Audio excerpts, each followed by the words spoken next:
रुँदै गरेको अन्त देखायो त यहाँ लाउँछु जो सरप्राइज दादी हो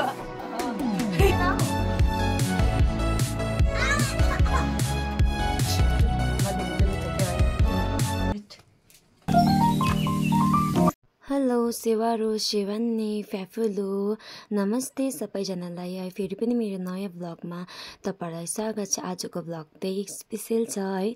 आज चाहिँ मेरो नन्दको मेरो बहिनी भनौँ न है, उसको चाहिँ बर्थडे हो। सो उसलाई चाहिँ म सरप्राइज दिएको छु। उसलाई त केही पनि थाहा छैन। सो हेर्दै गर्नुहोस् है उसको रियाक्सन कस्तो छ। सो म चाहिँ के यहाँनिर लुकाइरहेको छु हो, उसलाई केही पनि थाहा छैन। सुमी हौ ल म चाहिँ केक रेडी पार्छु त्यहाँदेखि शिवानी आएछ शिवानी आएछ। सो यो चाहिँ सरप्राइज है, सरप्राइज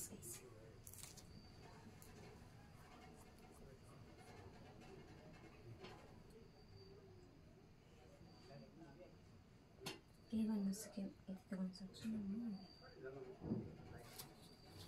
एउटा भइहाल्दैन।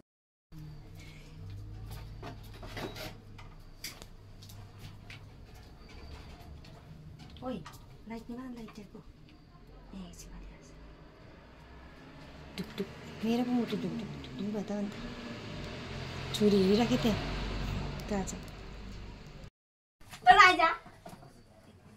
के भयो के चाहिँ भयो खाइछ न happy birthday to you happy birthday to you happy birthday dear Simran thank you is surprise दादी हो देखि ऊ यता हेर त ऊ साँच्ची नै पो रोयो। ह्यापी बर्थडे मैले प्रमिस गरेको थिएँ नि त होइन, बर्थडेमा केक कटाउँछु योपालि भनेर। बर्थडेको त रुच्छ क्या भाइ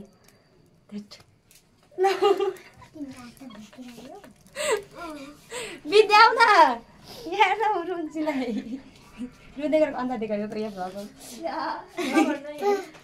लाउँछु जो फुक्नु छ दादा यहाँ बस्नु यहाँ माथि छ त सिमरन बस बस न यसो केक काट्नुपर्छ। आमालाई बोल्नु छ, आमालाई बोल्नु छ।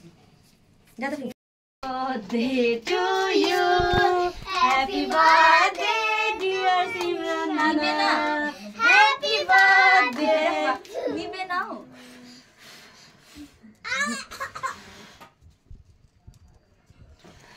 सिमरन त निप्नु मान्दैन न यहाँ ज्यादो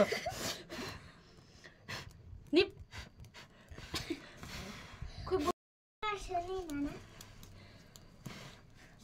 खासी क्यान्डल चाहिँ निभाउनु हुन्थेन कि, तर यो चाहिँ निभाउँदै के हुँदैन। नम्बर भएको पनि निभाउनु हुँदैन त। यस नाना छ ला ऊ ना ह्याप्पी बर्थडे त काटिएछ नानी मात्रै रहेछ। ह्याप्पी बर्थडे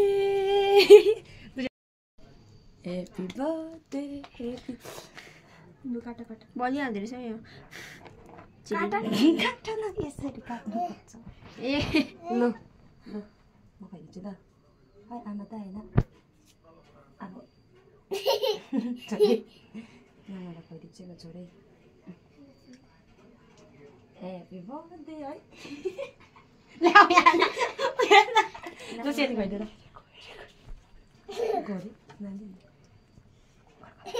मेरो सानो मिनी भ्लगलाई चाहिँ म यतिमा नै राखिरहेको छु। तपाईँलाई मन पर्ने लाइक शेयर सब्सक्राइब कमेन्ट गरिदिनुहोस् होला है। तब तकले बाई बाई।